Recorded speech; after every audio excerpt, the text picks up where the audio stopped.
Well, it's really great to be here, and I want to thank Yvonne and George for the invite. And let's just jump in.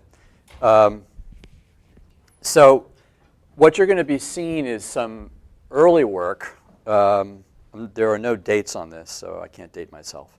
And some recent work, and work that no one else has seen yet. So that's kind of cool, like first time.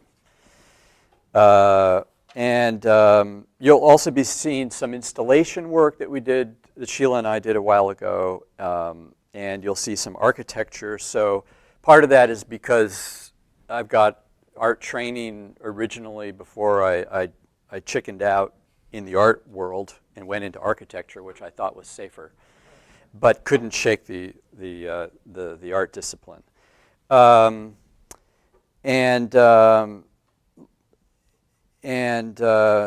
Let's see what basically just I want to let you know that you should just sit back and relax. I also changed the title a little bit, so it's like recent and not so recent work, just so that you know. I mean, you might recognize some of the stuff. The folks in here that have gray hair might know this. I think it's important, though, to show the older stuff, because to me it's kind of interesting having practice for like this. It's 25 years since we established KVA, which is incredible to think that there's this you kind of see similarities but real differences in the stuff. Then I've chopped this up into 4 parts. This is all about materials, but I've got a sort of material culture part, a kind of maker space part, and then materials like masonry. Then I have a kind of material sensing part, which I think is something that we're doing that's kind of new.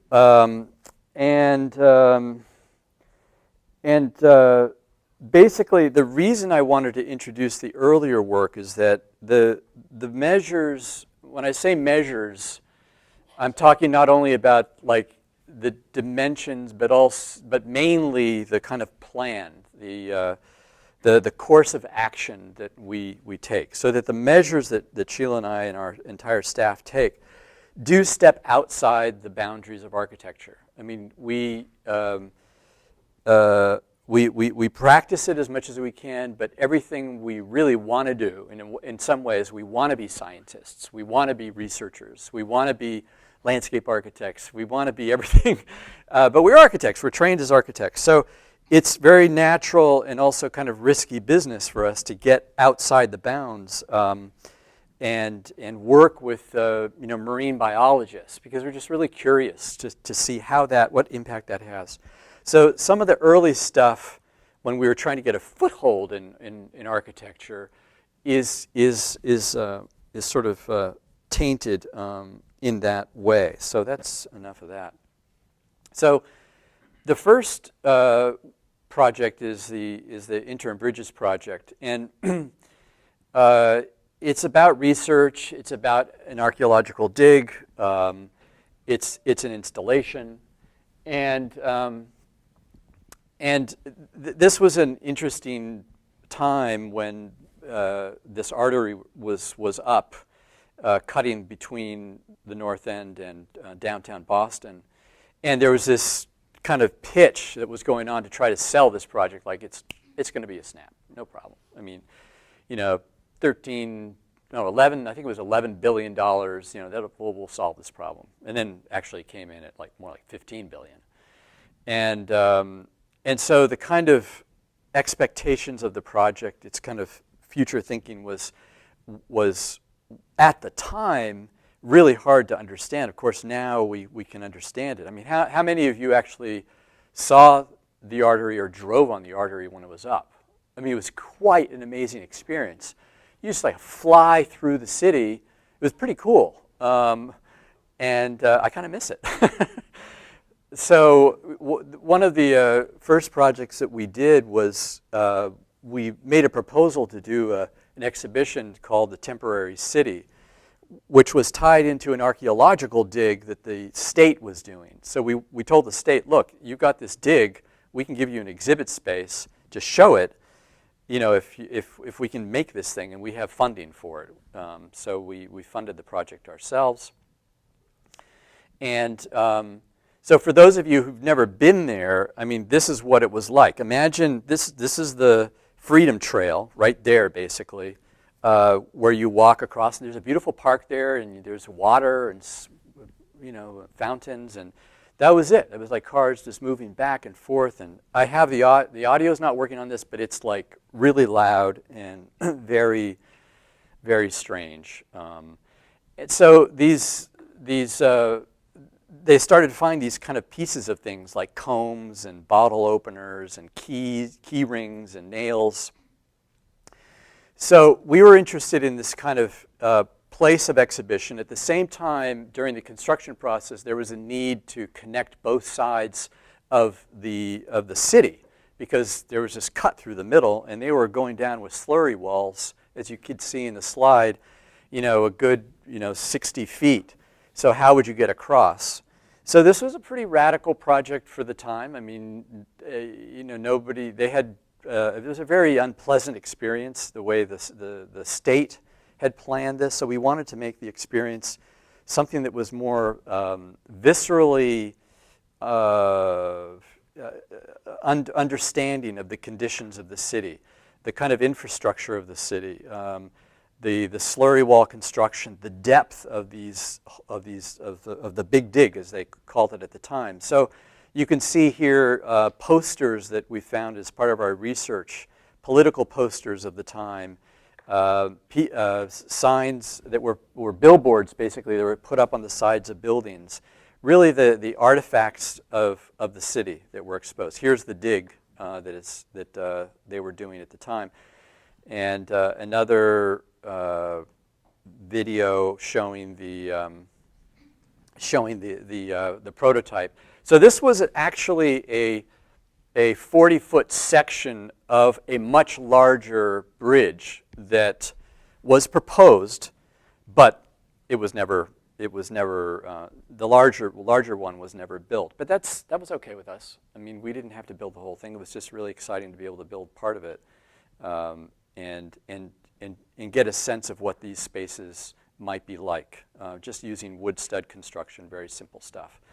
So that was a project that was funded through the arts, through the Mass Cultural Council. I'm going to show you one other early art project that has less to do with the material of the city, like in the Interim Bridges project, but more to do with the material of a place. And this place happens to be the Yucatan. So this is pretty raw stuff. There is nothing too technological about it on the surface. But this is all about economics. It's about history. It's about small nations versus large nations and kind of global economies that occurred at the turn of the century. So I applied for an exchange program through the NEA and INBA, and they had a swap of 10 artists sent to Mexico, and 10 Mexican artists / architects came to the U.S. and I lived there for about 4 months. And basically, the project was an installation. And when I was assigned to the Yucatan, it was not necessarily my first choice, but I thought it was kind of an interesting place. I knew nothing about it. I knew more about Mexico City, the Sierra Madre, the kind of Pacific coast. So it was kind of odd. And when I got down there, this is a television that was in my hotel room.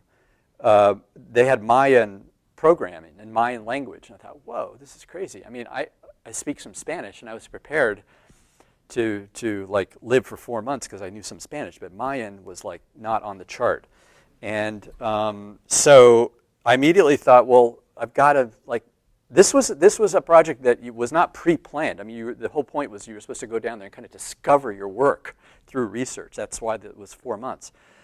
So the first thing I noticed when I went out just walking around was the materials, these two materials that made these two things. Everybody carried around what you see on your right, these sacks that are made out of nylon. They're quite kind of designery in a maybe way that we might have understood it in the 2000s. But back then it was kind of like just really sort of cheap, super functional, waterproof. On the left side is a sisal bag.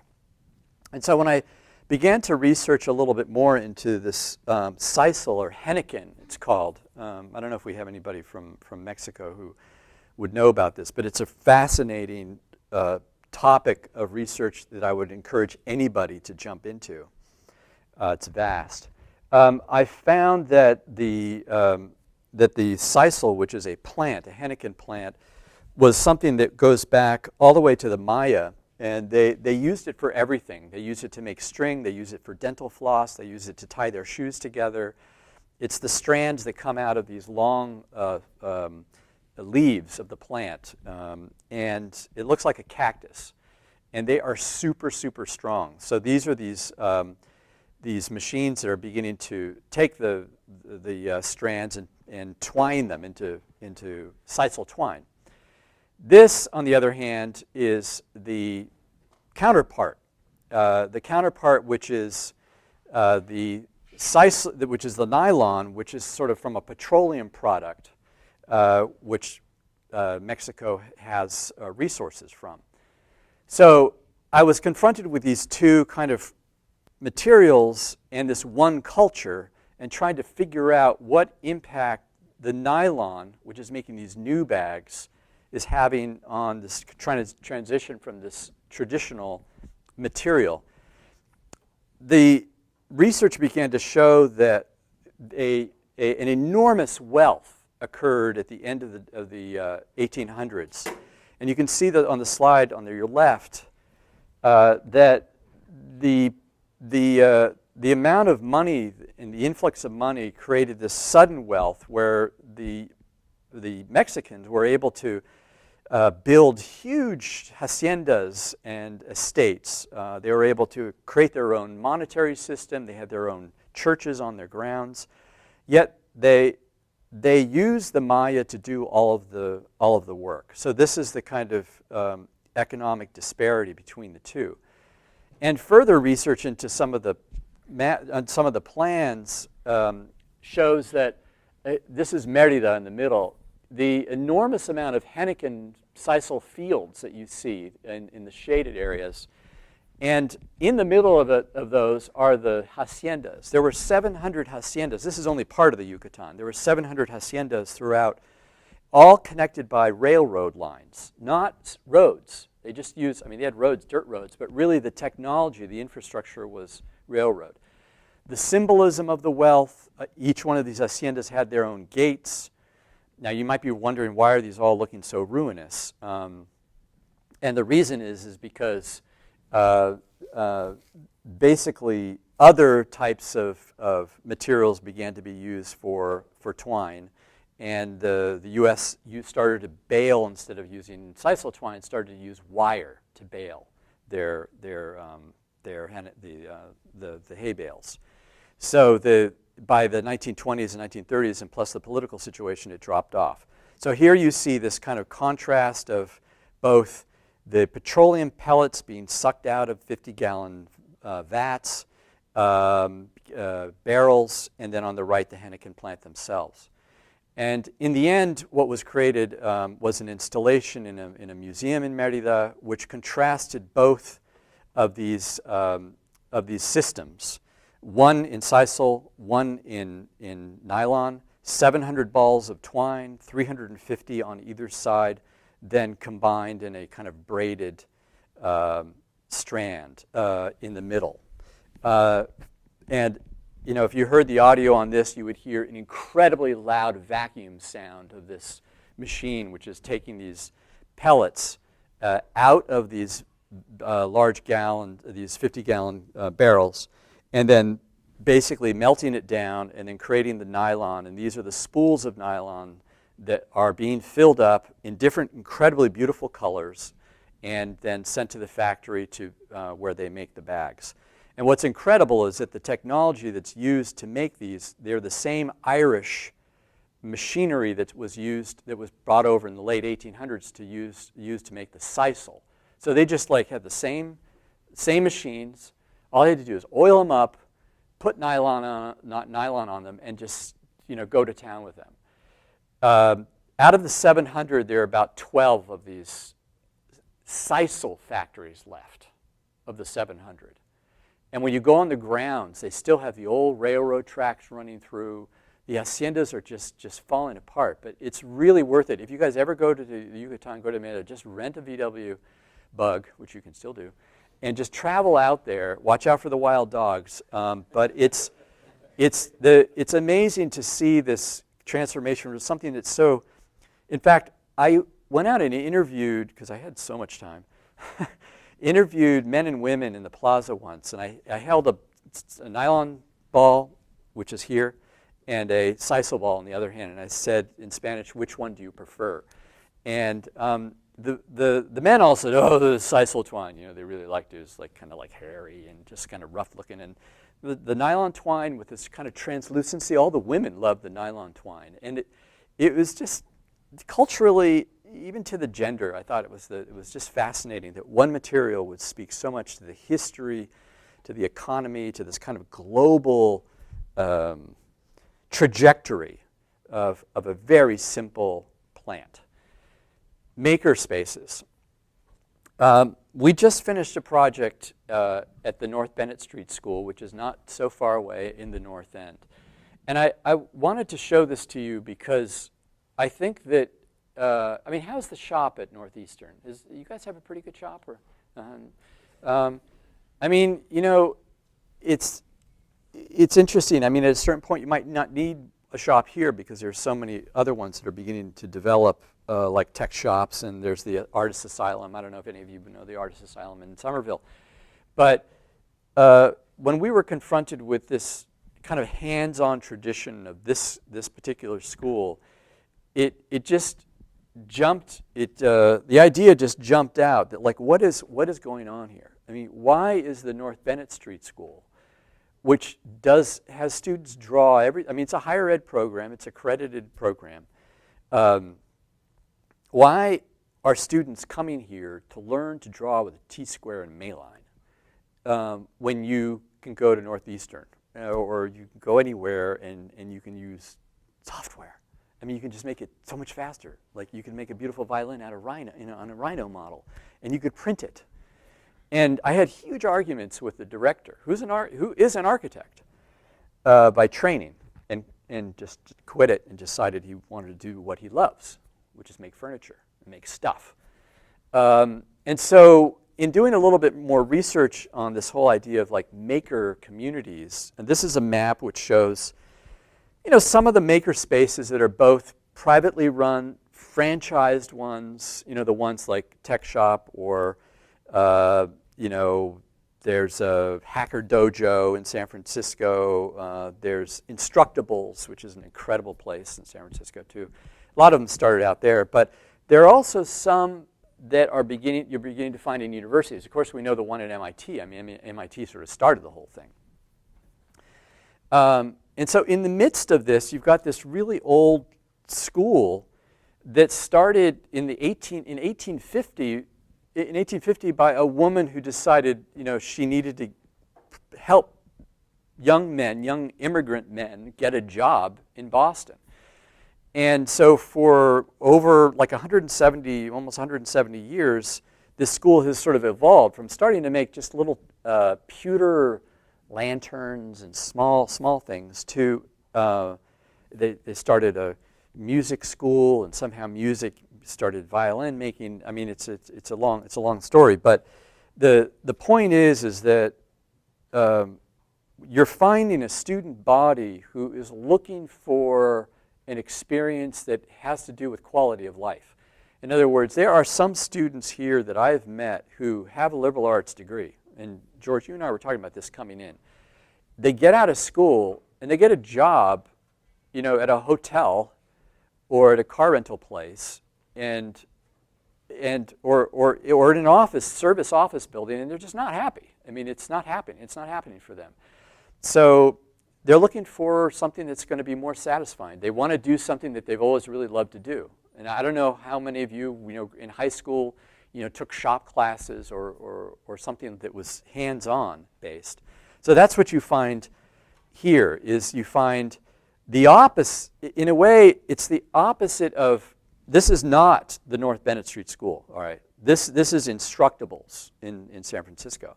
But it's, in a way, the opposite of what you find in these tech shops, which are really all about hacking and about technology, about electronics. But it's also about making. Whereas the North Bennett Street School and some others are about material craft and craft technology. So they are very different, but in some ways they're very, very much alike. And you're going to think I'm absolutely insane to even say this, but I was researching this a little bit more, and I'm going to keep that image on. And I found, I don't know, you guys are not old enough, although it's coming back, but Whole Earth Catalog, which came out when I was in undergraduate school at Berkeley in the 70s. That was started in Santa Clara, San Jose, kind of San Francisco, Palo Alto, the same area that Jobs is from and the whole Apple thing started. And what happened at that point with Whole Earth was trying to take a kind of a craft community that really began at the turn of the century, this kind of Victorian age of making, of craft. But instead of the craft of that time was something that only certain people could afford. That was turn of the century. Whole Earth came along and said, wait a minute, everybody should be able to afford stuff like this. So we're just going to make this like Whole Earth Catalog, something that's very kind of democratic. At the same time, technology was starting to be discovered through Hewlett-Packard and through Steve Jobs and that whole kind of Stanford clique. And they took the idea that the computer should be for everybody as well. So it's really interesting to see that the kind of craft movement that was at the turn of the century kind of moved through a time in the 60s where Whole Earth comes out, then we have computer technology comes out, and it becomes all much more accessible. And that's why I think you see this here, where it's really everybody can make stuff themselves. It's like a craft movement that's come again. And that's what was so fascinating about working on this project, which tried to bring together these different departments. I mean, they had like preservation carpentry and carpentry out in Arlington, huge Butler buildings, and they wanted to jam it all into the North End. I mean, the North End, as you know, is like, I mean, the rooms there to rent are like 400 square feet. It's hard to find anything that's that big. So this kind of tradition of making in the past was something that they really wanted to find a place here. I don't know if any of you have been to the place, but maybe I should organize a tour, but it's a very cool thing. There's an old police station, which is on your right, which is on the bottom of the slide, right behind those columns. And up above that is a printing plant. So it's 65,000 square feet of defunct building. So the police station was not being used anymore. It was totally outdated. It was inaccessible. The print plant, I mean, who's printing? So that was like, you know, not even a question anymore. Everything that was printed in the city of Boston, flyers, pamphlets, parking tickets, it all came from this building. And and it was built in like 1935. So basically, Menino said, you know, we'll give this to the highest bidder, but it'll only be given to a nonprofit. So it was perfect for the North Bennett Street School because they really just, in this RFP, it was made especially for the North Bennett Street School. So we, you know, thought about how to make a place here that brought in these 8 different departments that range from bookbinding and locksmithing and jewelry to preservation carpentry and piano and violin. They're all kind of all over the place. And instead of focusing on a certain department, we tried to focus on spaces. So a space that was about an indoor space and a space that was an outdoor space. And really the focus became how you were able to bring all of these makers together and kind of fill that gap that was missing for the school. And this was the literal gap. This was the where they would drive the guys who were arrested like through those doors and bring them into the left to the police station. We needed to find a way to bridge these two buildings that were actually on two different levels, slightly different levels. So we kind of used an elevator with two different doors in order to like go up a little bit, and you can get out on the police station side, go up a little bit more, get out on the printing. That was the only way to really make it accessible.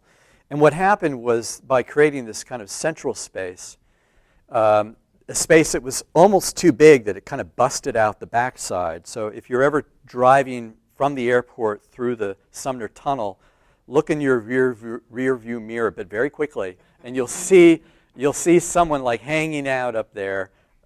It's a very cool space because at night you just see all these like river of red lights going by. That's the space there. But this space became really important to the school because prior to this, they had no place. I mean, I don't know if you guys have, you guys must have a place where the whole school can get together. And they didn't have that. I mean, their old place in the North End was just, it was in an old church and 6 different houses, and it was completely it was the definition of a rabbit's warren. So suddenly this one space can be used for like, recital on one of the pianos that they've made, or the whole student body can gather together for a lecture. They can even make stuff, like they're building something there. And this is bookbinding, going on. And now I'm switching back to Instructables to make the point that really it's just very interesting to see this come around again, this idea of craft, that everybody really wants to make something. And you know what? It's actually, I had a discussion with some university planners. It's having an impact on universities right now because students are as interested in library research as they are in making research. And there's no place, and you may find a place for a 3D printer in a library, but you're not going to find a place for this machine. And these things can do so many different things. So what do we do with these spaces? As you might know, KVA is dedicated, we're committed to making stuff in our studio. So we are really interested in digital design, but also digital fabrication, and doing that in the studio. So we do have the printers, the 3D printers, the laser cutters, and we have a 4x8 router that we're trying to see what we can do to somehow disrupt the delivery process from as architect, designer, service provider to contractor and builder. So what we try to do is make these kind of smaller projects as catalysts to experimenting, and we'll do these projects in schools also, and professionally you have to kind of convince the owner. And so this particular school wanted to take this entry that you can see out that was outdoors. Those are 3 Guastavino vaults. Now, you guys who don't know who the Guastavino brothers, father and son actually were, but they did the vaults in Boston Public Library, or if you go to Grand Central Station, they're down there, and they went all over the place. And John, the guy at MIT, wrote Oxendorf, wrote this great book on the Guastavino vault. It is such a cool invention, and they made a ton of money on it. But the point is that at this particular school, that space was outside, and people would walk in. It was not lit. It was there for like 100 years, and people didn't give a shit about the space. I mean, they just like walked in. So they said, we need to do something in our entrance. So we said, how about if you enclose that and make that part of the interior, illuminate it. It's warm in the summer, and people could hang out there waiting for rides or whatever. And by the way, how about if we like try to transform this idea into like a wood vault too. So we'll have this kind of like counterpoint of like a wood vault and this thing. So they like bought it, and and also we'll make it for you, and we'll install it for you.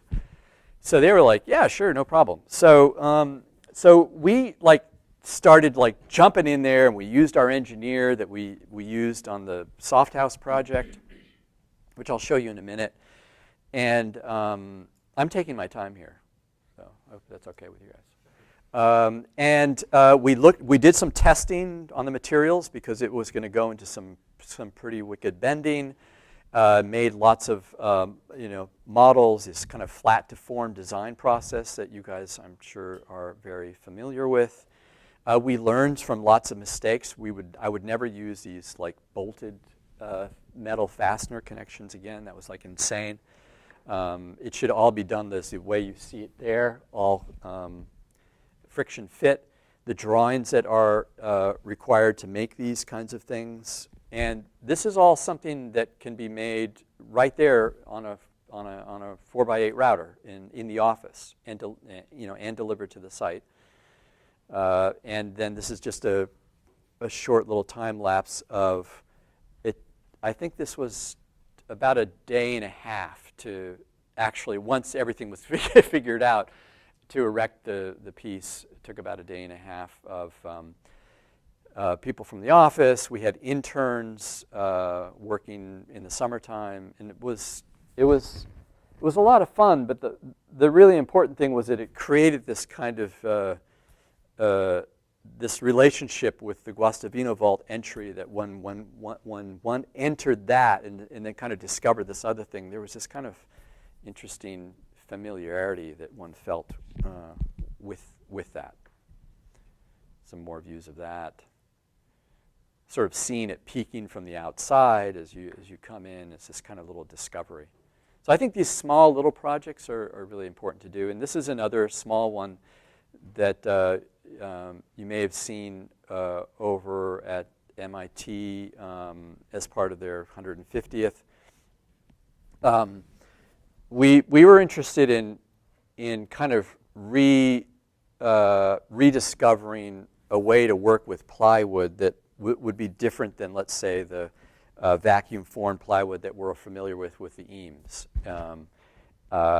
And so we were also interested in a kind of a soft furniture, a soft urban furniture, where we could begin to utilize some of the work that we've been doing with photovoltaics that use basically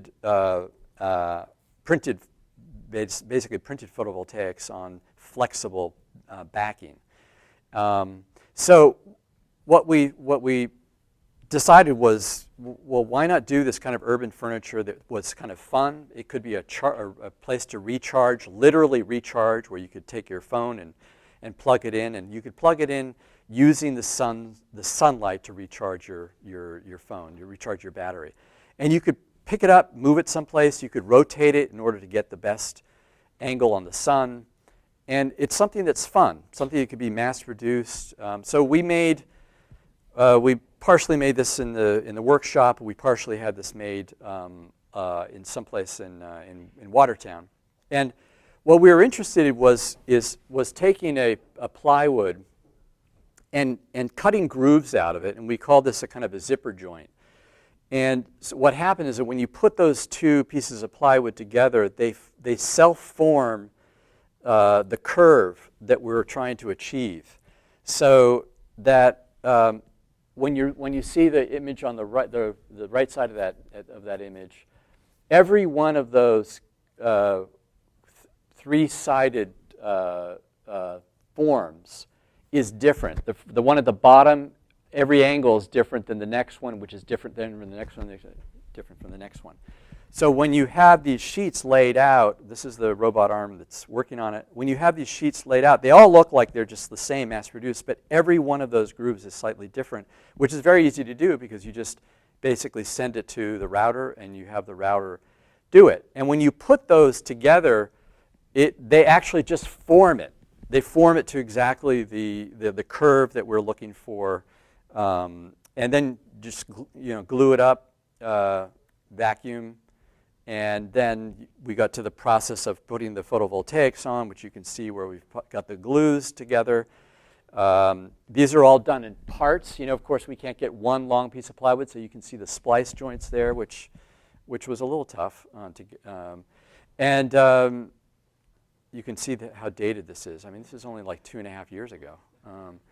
And so you can see how much is being charged, how much charge there is in the battery, and an electroluminescent strip on the inside, so it becomes a day-night kind of thing. So, part 3. This is what I was saying that hasn't been seen before. I wanted to get into the material of masonry and show you 2 projects. These are larger projects that we've done in Philadelphia and in Cambridge. Basically, this is a project about masonry. It's also a little bit of a project about wood, but I'm trying to show you that for us, a building's just not a box. I mean, I think it's not just about a curtain wall. And it's not about translucency and making it look cool. It is, I mean, hopefully it looks cool, but we're interested in working with the material, taking a material, and it becomes a kind of a research, a research project. And so in the case of this project, Harvard had this department, the social anthropology department, which was in the William James building, and they wanted to bring it over to a library called the Tozzer Library, which is right there, which was being consolidated from 3 floors to 1 floor. So they had 2 floors of space. Long story short, we couldn't really save the old building except for part of it, so it became a new building with the library inside, and then new offices, and then a special space, a collegial space for the department. But what it also became from a campus planning standpoint was originally, before Tozzer was built in 1975, it was completed. It didn't last that long. There was nothing here. This was an open quad. And so what we tried to do was create this is what the Tozzer looked like, and some of you might have remembered it. I remember when I was at the GSD going up there, and I kind of thought, what is this building? Because it was really kind of saying, I don't exist, don't look at me. I'm just sort of like, just a wall. And so what we found was, because of the Peabody Museum next door and the whole quad is on the National Historic Register, and the ground the water table is pretty high. We really didn't want to go into the foundations. We didn't want to get any excavation. So we saved the foundation, saved the first 2 floors, took off 1 floor, and ended up going up. And you can see it here where where you see the brick stop and the copper begins is where the original building was. But we also had to inherit the scale of that kind of angled entry piece. We had to inherit that steel. We did not go up beyond that. So it became a question of trying to raise this building to 2 more floors on top of the building that was already there, and also not creating the kind of shadows, finding enough program space for it. And most of all, I think it was working with this material of brick, which you can see at the bottom. It also became a question of trying to find this kind of central space, this collegial space. This is it under construction. Some of the materials of how it comes together on the wall. The central space. The planning of it, working from the ground floor, the second floor. In the middle, there's an open space, which you'll see in a minute, and that open space begins to torque as it moves up and opens up to get more light. We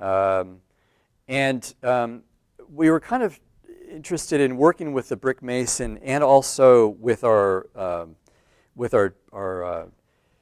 digital modeling and scripting to try to create a brick portion, and we knew we couldn't do this over the entire building because we didn't have the budget to work with that, but we wanted to put this one sort of catalyst piece at the main entry. And this was where brick, you can corbel brick, which is when it steps out, and you can rack brick, which is when it steps back. But we wanted to create an entry piece that did both corbelling and racking at the same time, and basically spline it on that diagonal. So it's racking at the bottom as it's going back, but then it hits that diagonal, and then it's corbelling out at the same time. So it kind of creates this sort of cup. It's an anthropology building. We were interested in the material. We were interested in creating a kind of a presence of something that was iconographic, and something that would be memorable as you entered the building. And you can see some of the drawings here, working from the bottom up. And it does a very strange thing when you look at it, because you see, your eyes are not accustomed to seeing shadows cast on one portion and no shadows on the other. But your expectation is to expect everything to corbel back. But since it doesn't, it actually does this kind of a strange thing. It's right up from Cambridge, not too far. This is the back. And from the inside, we wanted to create an open space for all of the faculty to gather, because this was the one time now that they were actually all together. And anthropologists love to do stuff together. They love to throw parties. They're having a big party there on May 9th, and bands, and they're a really fun client to work with. So on the interior, we wanted to work with wood, but we also wanted to work with wood in a different way. So we found certain parts of nature that we like to learn from. And in this case, you have this birch bark that has this kind of this horizontal checking. We were kind of fascinated how this checking these openings in the bark might provide openings in the wood surface of the interior liner for insertions of things. So we inserted in the wood acoustic material. We inserted lights that all tried to create a kind of a sense of we call it a kind of a third nature. That is, it's something that looks kind of natural, but it's actually very, very different. There's technology in it. There's plastic in it. There's a mixture of things that combine to create this kind of third nature that may support you in terms of providing light, providing acoustic comfort, things that you want in nature, but it's doing it through some artificial means. And furthermore, in that wall, inserting something that took a while for the client to really kind of get it, and I'm not sure they totally still do, but that is to insert mirrors in some of those kind of points. So when I say checks, I'm talking about just like opening the material up and inserting different things. So where you have artificial lighting at the bottom where you need it, as you go up to the sky, you have these mirrors which then pick up some of the sunlight or even some of the blue sky. And it's pretty cool the way it kind of starts to disappear a little bit. The material, you actually start to see almost through it, like you're seeing through into the sky. So anyway, these are all construction shots. It's going to open in about a month, and we're really very excited about it. At Golkin Hall, also there was the use of materials there, and Golkin originally was a one-story building on a very narrow street in Philadelphia called Sansom Street. So we were asked to put a 55,000 square foot building on this tiny lot that was 200 by about 60. So we went down and we went up and we renovated also. And the starting point was to work with masonry. But we needed to go beyond masonry, so we got very interested in using stone as well. The entire campus for the law school is made of brick, and it's made of a particular Flemish bond pattern and a particular brick. So we just started with that. I mean, that was like one of the easiest material selection processes I've ever been through. Because, I mean, with the Harvard project, it was like I probably went through, 150 of those square samples, and I just like couldn't choose anymore. They were just like all looking the same. But with this project, we saw Silverman Hall, which was this building that you see there, the old building, Flemish Bond, saw the brick. We're using that. That was just like paper for us. But then it was a question of how we worked with it and what we brought into it. So in this case, we were interested in bringing in a stone.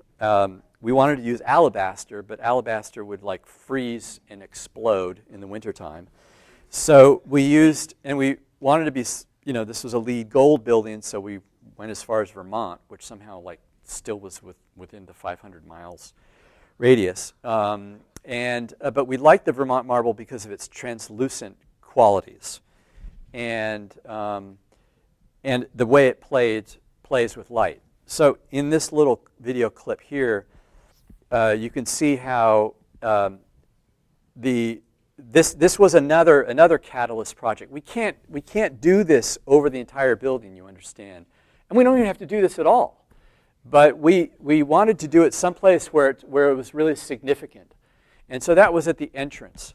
Urbanistically, how do you take a very narrow street and how you go from a building, the original building has its entrance on the broad side. How do you make a new entrance on a really narrow street? I didn't even draw the sidewalks. How do you take a narrow building on a narrow street and have its primary entrance, courtyard, campus, off of that? That was the question. And so we took this one material and we decided to make this kind of curtain out of it. Each one of these panels of marble, it's about the size, about as wide as this table and about that long, weighs 200, I think it was 200 pounds or something. I mean, it took 3 guys to lift each one. But to very carefully articulate each one, and you can see that these are each level of each one of the stones and how they turn and how they're connected.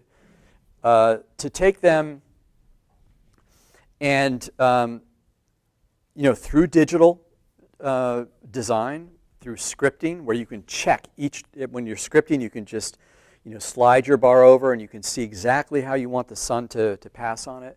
I think we were able to take something that was like super, super heavy that faced both east and west. So here you see the morning light and the sun is passing now to noon. You'll see noon. It's almost like a sundial. And then it switches over to the afternoon light and it completely transforms this wall. And this happens every day, when there's sun. And you get this kind of show, and you get this kind of wall that's it's a very heavy material, but it's also kind of curtain-like. And one can draw many associations to the law, perhaps. We were told that this building had to be severe. It had to be, serious. It had to be, just really speak to the law. And so we told them, yeah, we can use brick. And we can use stone. What's more law-like than that? And we actually used a little bit of cherry wood. But we wanted to make it soft at points. So when you see, for example, those windows down there, which are curving in to allow the morning light into the offices, because we wanted to create a lot of depth, like Silverman Hall on the right. These are really deep brick walls with limestone ornamentation, all done by hand.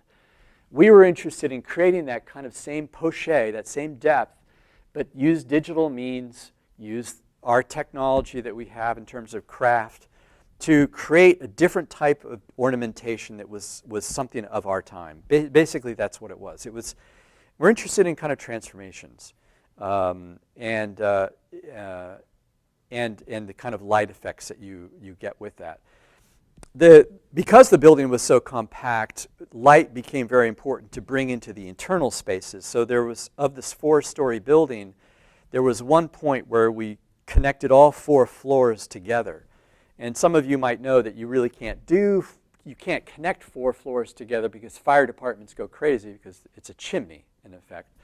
So they call it an atrium space, and if you have that kind of chimney, you need a smoke exhaust, which are huge, like huge jet engines that you need to put on the roof, and it wasn't going to work out with a building like this that had this very small courtyard, and we couldn't create shade in the courtyard, etc. So basically we took the 4 stories, cut it in 2. This may be just like too much, but anyway, I'll do it anyway. Take those 4 stories, cut it in 2, so you have two stories, and that is allowed. Two stories is allowed without all this smoke exhaust stuff. And then divide those 2 with fire shutters. So the fire shutters, I will take you out to dinner tonight if you can find them. I mean, they're concealed in all the cracks and the joints between things. Actually, there's one right there, but I'm not going to tell you where it is.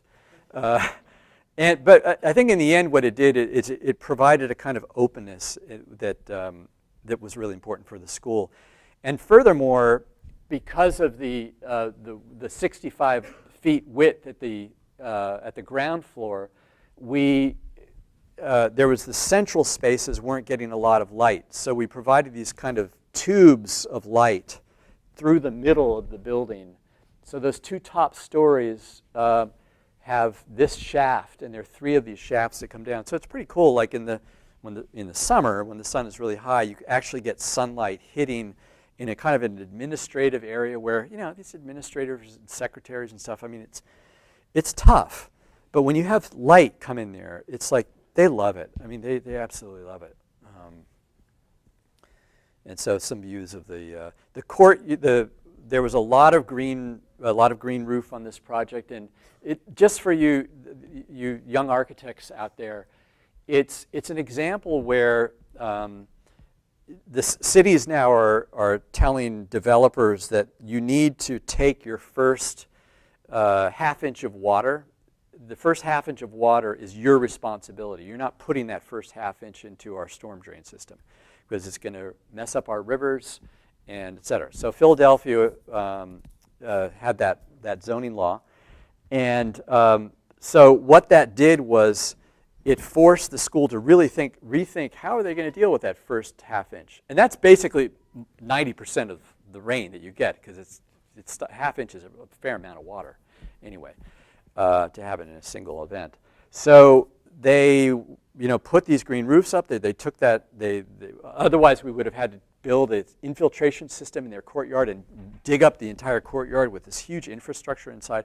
So it's not something that was originally part of the design, but I think it made a big difference to have these kind of roofscapes. And they actually doubled their courtyard outdoor space, which is really the hallmark of this particular law school. Columbia can't say that they have a courtyard because they're in a tower. So all their social spaces occur in elevators. And a lot of law schools are like that. So that's why, law schools are in trouble today because the students are getting out and they get huge loans and lawyers are dumping now. They're consolidating. They're getting smaller. So there aren't the jobs out there. So you really got to find a law school that a student's going to really, really want to go to. Part 4. This is the last part. I think I got a couple projects here. But so now we go to material sensing. So we're out of balls of string. We're out of bricks. We're out of marble. We're getting into a different kind of area that's much more kind of ethereal and non-tactile, sensory, something that you feel in your gut. So this was a project that was sort of our test project at Penn to see if we could pull this off. They might consider us for their law school, and so we in the office, Sheila and our staff, we're kind of into blue light. Just like the whole idea of blue light just really cool. And so, this kind of the awe that you feel when you see something like a firefly at night. I mean, you just still can't believe it. in some ways. Or if you see if you're in the water at night and you see this kind of the waves that are glowing. I mean, that makes you really stop and wonder. And so it's the kind of wonderment of that. And is there a way, if you don't have nature right there, to recreate it? That's sort of one of the things that we're really interested in doing. Is there a way to create a sense of nature in a kind of a built world? So we were asked by the School of Engineering and Applied Science at Penn to work on this project. They had a motion capture lab, human sensory lab, they called it, which was buried in their basement, but it was getting all the funding for SEAS. Why? Because 3 reasons. The kids who were graduating from this program were, number one, leaving there and going to work for Pixar, and they were super happy. I mean, they were being incredibly creative. They were making money. They were just having a great time in LA. Others would go to, like, Boeing or to Martin Marietta, which is like a little too military, but whatever. And they were also, super happy, making money, making training, whatever they call those training flight simulators. And then the third group they were going to work for financial institutions, investment institutions, where they could begin to use their training in algorithms for those companies to make money like 24/7, through trading, through trades. I mean, so because of the math that goes into this kind of stuff. So it was really interesting. But the important thing was that, the important thing was that the alums were giving to the school, and the school was doing well. I mean, the Skarkanich building that Todd Williams and Billy Chen built is the SES building, and then the new Nano Lab that Marion Weiss and Michael Manfredi built that was on the cover of some magazine a couple months ago. That's part of this. I mean, they're just doing really, really well. So this was the first project before that stuff. But this is the place that's really starting it. And so what we were interested in, so we were charged to bring this program out of the closet, out of the basement, and put it on a hallway, make it more public, like glass, have it make people feel like, wow, this is like a really cool program. When they come in, it's really exciting instead of being in the basement, which was really pretty awful. They wanted natural light, but they also needed flexibility, because how are you going to get natural light and also do these kind of motion capture where you need all darkness, which you just saw before. And they had hallways that really sucked. I mean, they were just like worse than MIT. Just like these long hallways and just like walls on both sides, and you just didn't even know where you were. So it was kind of a weird project where they wanted to just do a lot. So we basically took this tiny little thing and found this space that they gave us, and we totally gutted it out. Nice high ceilings, and you can see there's a crisscross hallway. There's one going from bottom left up, and there's another hallway going this way. It's also really famous because they have the ENIAC computer in there, half of it. The ENIAC computer was the first computer ever made, ever. The other half is in DC in one of the museums there, but the other half is here. So it was really weird, like during construction, these tourists would come in, and they're like taking, like, where's the ENIAC so they could take a picture? I mean, they just had to see this artifact. So we made it very open, and we made the hallways like with the ceilings kind of swooping and just like really hopefully very exciting. But that wasn't enough. So we needed to like look at this corridor issue. So we thought it would be really important to like take what they do inside and pull it outside, but without their help. I mean, we had to figure it out ourselves. So we've been working a lot with lighting, with solid state lighting, and with information display at MADX, and figured out a way that we could, or wanted to find a way to create like a companion, because what's so hard in these hallways is that you're just alone a lot of the time, just like going from point A to point B. So how can you create a companion that would like accompany you around? So, we're in the office and we're just finding these just ways of doing this. So here's Fight, who's like, walking across, and we thought, well, maybe we could grab his image and digitize that image, and then capture that, and then use that kind of form to create information through LED lighting and through programming to create a kind of a companion, which we called actually a digital companion, which I'll show you in a second. Here's the ENIAC computer.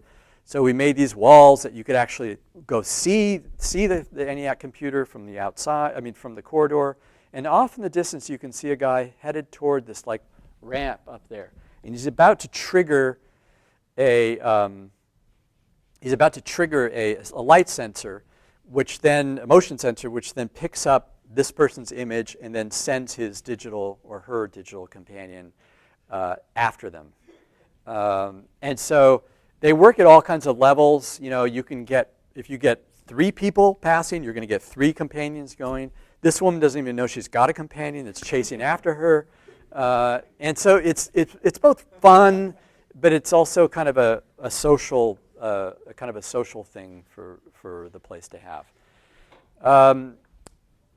And then, so I'm going to just show you the ferry terminal and then Soft House, and then I'll wrap it up. And I'd love to hear if you have any questions. So, 34th Street. So we're trying to, take 34th Street to the next level. Is this going to work? Yeah, cool. So 34th Street is a project that started in 2000, and it just finished last fall. So that's half the time of having the office. When it started, so many things happened during this 13 years, you can imagine, in New York City. Right after we got the start of the job, and we were into like just the master planning of several ferry terminals along the East River, 9/11 hit, and then the project went on total hold for like a year, in spite of the fact that the ferries had a lot to do with trying to get people off the island and back to work and all that stuff.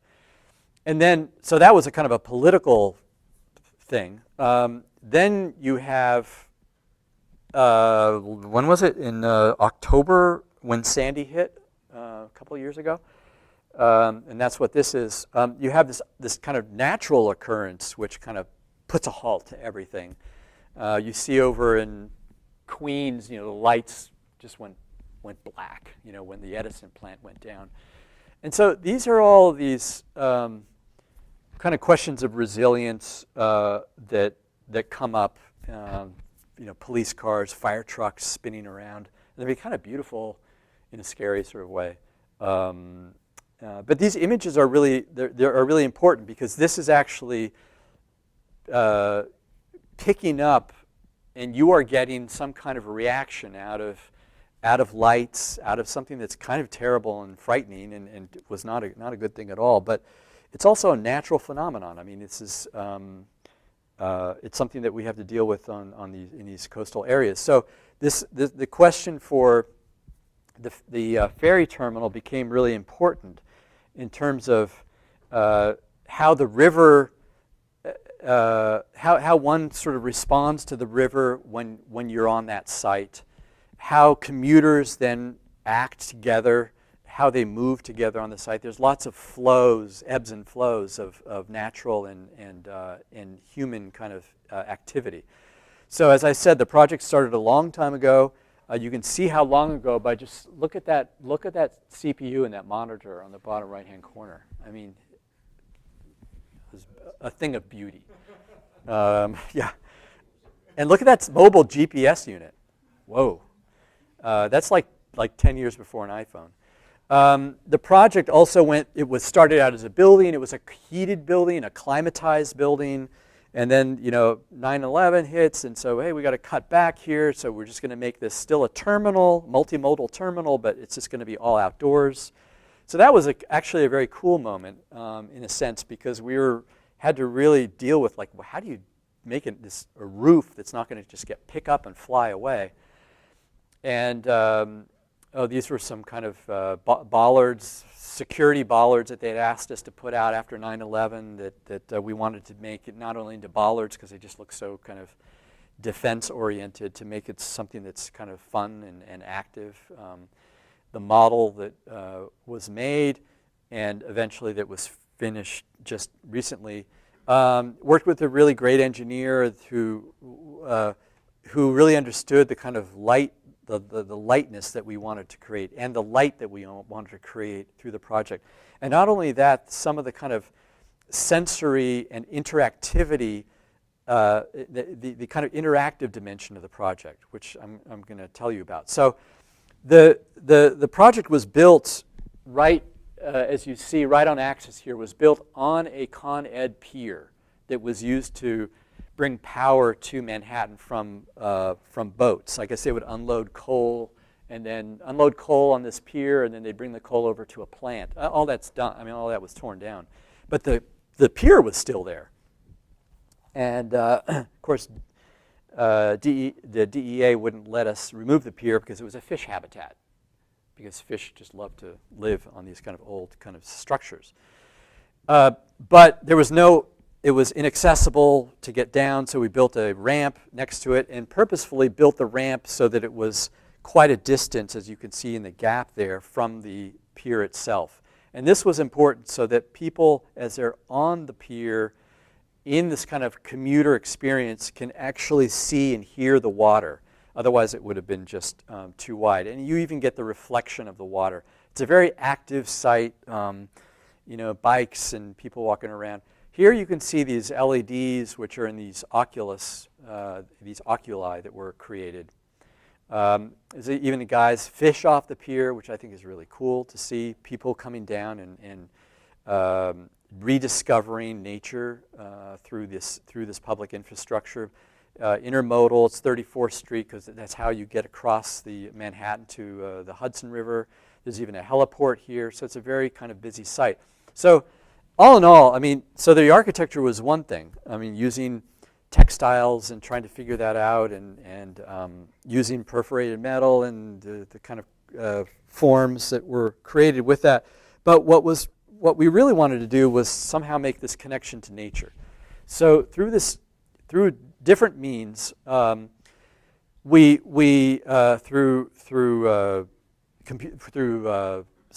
software system that we worked with up here in Cambridge, we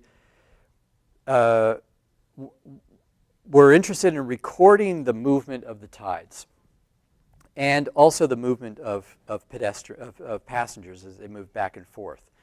And this is the Oculus that was created, some of the drawings that were created for that. This is a textile fabric architecture, so it's a little bit different to work with. For example, when we were working with the textile manufacturer and the engineer, we told them, look, we don't want to just have this kind of belly. We want to be able to connect it with an Oculus because this is where we're going to put our lighting. And they said, sure, well, you can do that. So we connected it, and then when they saw our detail where it was actually connected top and bottom, they said, oh, no, you can't do that. You're going to have, as soon as the wind comes, and when the wind comes sideways, it's like a plane, a wing of a plane, it will draw both, as the wind comes this way, it will draw the top up and the bottom down, and it will rip apart your Oculus in two.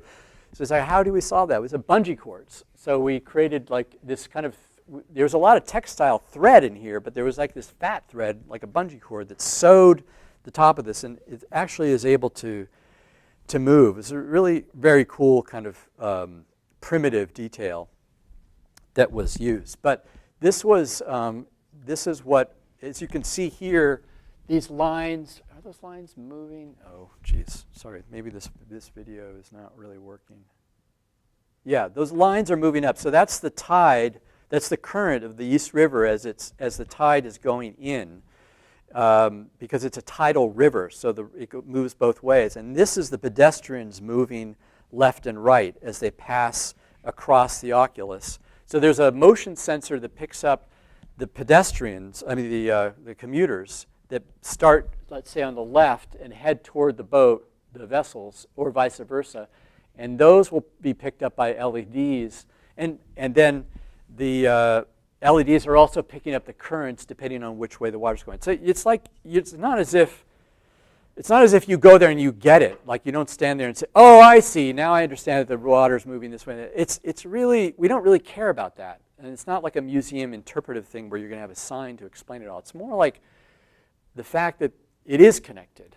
That's the main thing, is that as people are moving, that we know as architects and designers that there's a connection and a direct one-to-one connection between these natural movements and flows and the architecture itself.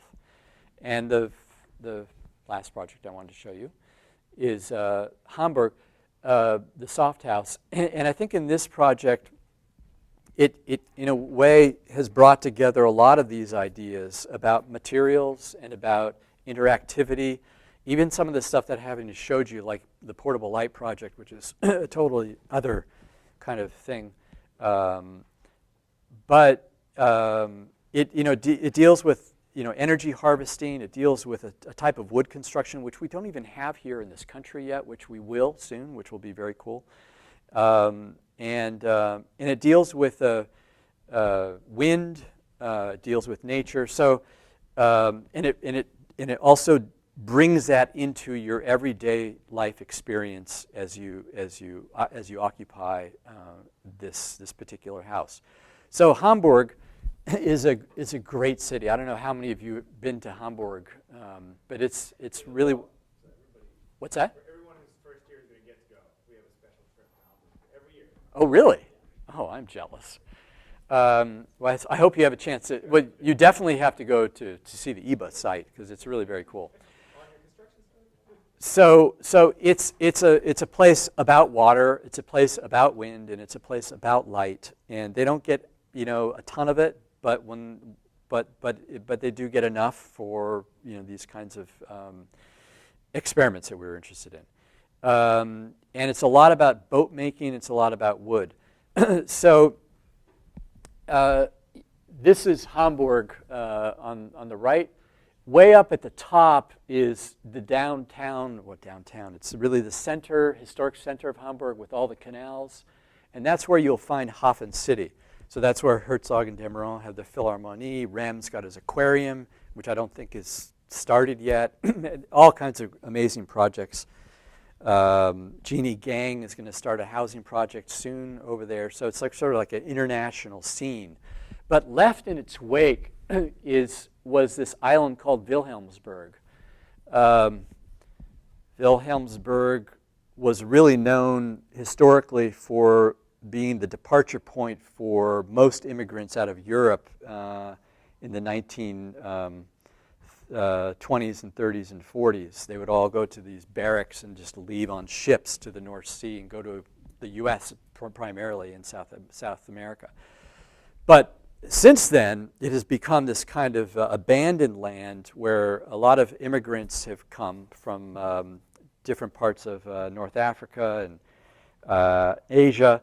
And they've found housing there, but they've found no jobs. So the city of Hamburg and the German government decided, look, we can't continue this Hafen City thing for the wealthy, for those people who have resources. We need to do something that's on the other side of the Elbe River.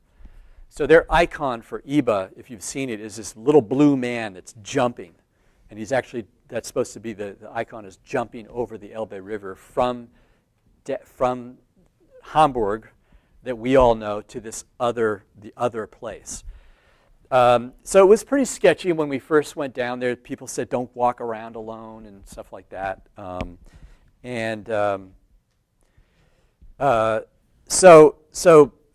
part of the IBA project was really creating this the the exhibition project, which goes back to the days of Walter Gropius in the 1920s, of building housing.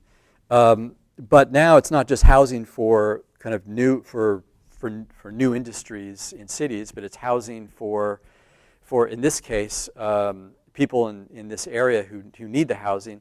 And on top of that, there was schools that were built, and there's a huge thing. I mean, the amount of money that was in billions of dollars that were spent there. But so a small part of that was this kind of housing program. So we were lucky enough to have an opportunity to build Soft House, and we were in a category called smart houses. And these are houses that were to be kind of, sustainable houses. They can stand on their own. They can create their own power. There's a lot of expectations for it. So we tried to take some of the research that we've done on flexible textiles, something that we wanted to work more with, which was in wood, and create a house, a series of row houses, which was a little strange because in Europe, when we talked to architects there, they were saying, "What is a row house?" I mean, they really don't do a lot of row houses. It's a very Boston thing. We wanted to bring a little bit of Boston to Hamburg. So everything there is flats. But we felt like if you're going to be living in a city and really connected to smart living, you need to have some land so you can grow things. So you can have a garden. You can grow your own food. I mean, how are you going to do that? It's going to be hard to do that when you're on the third floor flat. And then have the ability to be on an upper floor where you can get natural light. Yes, it creates a vertical environment, lots of stairs, but we just felt it was spatial. And there were ways to allow natural ventilation to work really well. So it was a very kind of different sort of setup than most of them. So here you can see in the cross sections the ideas about natural ventilation going through these openings, that we were taking advantage of the verticality, creating terraces for outdoor living, creating gardens for outdoor living as well, and having these photovoltaic panels that moved with the day, with the sun during the day, and then working with wood. And we in part of our research we found that this wood construction that goes way back. And here we actually thought that we were kind of ourselves going back to a kind of a technique which was Neanderthal-like. I mean, working with this Brettstoppel, which is this wood material that's not here yet. I think there's one project in Orinda, California, where a guy imported a trailer, a container, and built his house out of Brettstoppel. But I think what's really exciting about this particular material is the fact that it's made out of wood that is third generation wood. That is, it's very fast moving. It's not. It's in forests, let's say in Finland and Northern Europe, where they're going to cut them down. They'll grow back very quickly, and they're using this wood. You can't really use the wood for a lot. I mean, maybe they'll use it for furniture, but it's not really a high-grade wood because it's very soft. It's very wet. So what do you do with it? Here it's growing a lot. It's absorbing a lot of carbon, so it's from a carbon sequestering standpoint, it's fantastic. So to develop walls and to develop floors that are made out of this material, and the planks are about this thick, about that wide, and they can span about 5 meters. So how are they held together? They're basically drilled, cored, as you see in that image, and then a hardwood dowel is put through that, and that's a hardwood, so that when that hardwood goes through the wet wood, that hardwood then absorbs the moisture and expands, and it fixes the entire plank together. So there's no glue in this material. There's no glue, which means when from a lifespan of this building, let's say it lasts 50 years or 100 years, It will then go into the ground or it will be recycled, but there's no toxins, there's no like cleanup to really worry about. So here the wall's going up. These are the photovoltaics. Here you have photovoltaic cells on the left, which are silica-based. That's what you typically would find on glass-based panels. This is the kind of heat, beat, and treat approach. These are what we used, which are really printed photovoltaics. And then the shading PV textiles, we call them twisters themselves, which were trying to respond to nature. You know, on the plants that begin to close at night and open up during the day. Here you can see if this is working. Maybe that one doesn't. Here we go. It's just slow.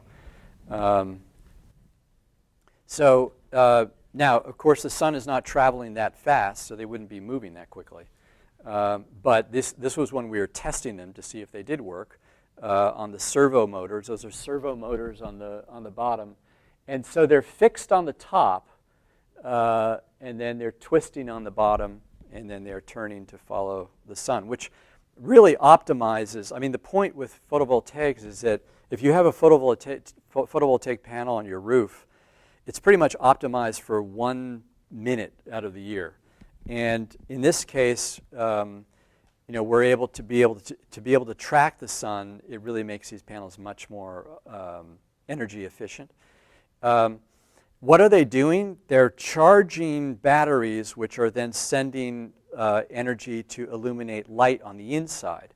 So, as well as charging batteries so that they can feed back to the network and reduce energy costs. But one of the primary goals for us was to be able to take these interior soft walls, as we call them, create these spaces through them. We're interested in creating an architecture without walls.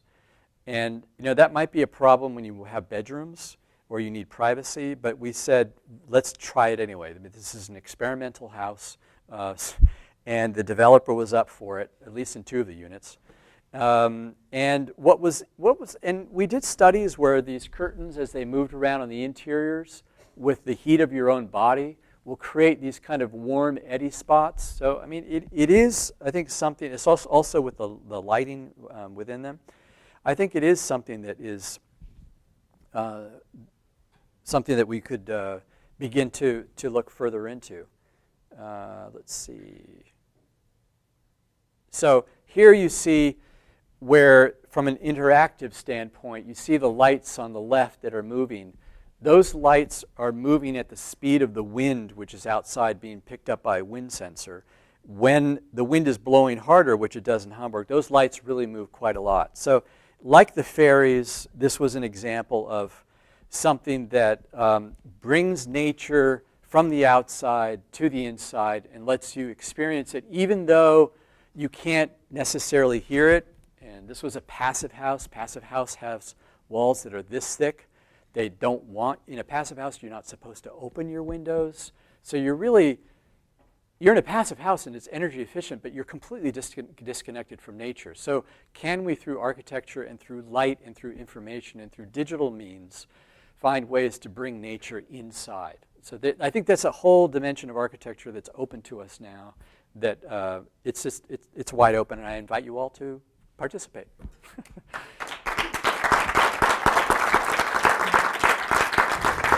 If you have questions, shoot. If you don't, that's cool too. I'm ready to take anything. What's up? For the soft house, Yeah. the motors on the It big makes you been to the panels. soft house. What? You've been to the construction site. Yes. Oh, you were there? Yeah, we were there while it was in progress. Was it 2 years ago? 2 years ago. Yes. Yeah. Was the maintenance on the motors a concern? Were you worried about having to worry about like them breaking down, or was there any ever concern about having to service them? Is it something that kind of played into the design? To be honest, not really, because they're large, as you could see, and they are packed with ball bearings, and they're just sealed there wasn't an issue there. I think there was more of an issue with the stuff that was a little bit more vulnerable, like the textiles, the photovoltaics. I mean, those motors are motors that are used for winch systems, and so they've been tried and tested in saltwater conditions. And I mean, we didn't specify them, us specifically. It was the engineers that did that at Bureau Happold, but it was really the twisters, the textiles, that brought some pause. Would those twisters just like break off in 100-mile-an-hour wind? In the end, we used a very simple way to put them into a kind of a safety mode, and that is when the wind really blows, they twist and twist and twist. And actually, if you're there and you hear them twist in that mode, you can hear them go. It's like wringing your shirt or something. Like you get all the water out of it. It is like solid, and so that's the hurricane position for those things. Yeah. So. Cool. Good. Well, thank you again. Yeah, well, thanks, everybody.